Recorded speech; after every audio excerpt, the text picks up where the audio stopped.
Okay, here's my Bendix 55 L3U, made in 1949. Picked it up recently, and it didn't play. Had a couple of bad tubes, and the capacitors were bad. They, of course, had to be replaced. So I did replace the capacitors, including the electrolytic and a couple of resistors. Cleaned it up, and it's a nice little radio. It's kind of cool looking. Ambitious. Engage volunteers across the country to test 100,000 more streams for pollution. You could to making sure that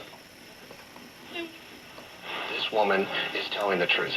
And Anderson, to the extent that Mr. Cohen and the president have an alternative version of the facts, I believe it's made out of Plaskon. It's very shiny and kind of brittle, kind of spacious, space age looking. At night it looks really cool because the light comes through the cabinet.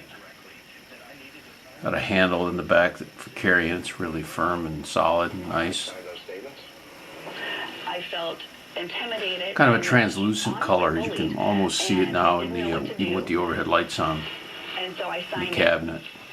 So it's a Bendix, very nice radio from 1949.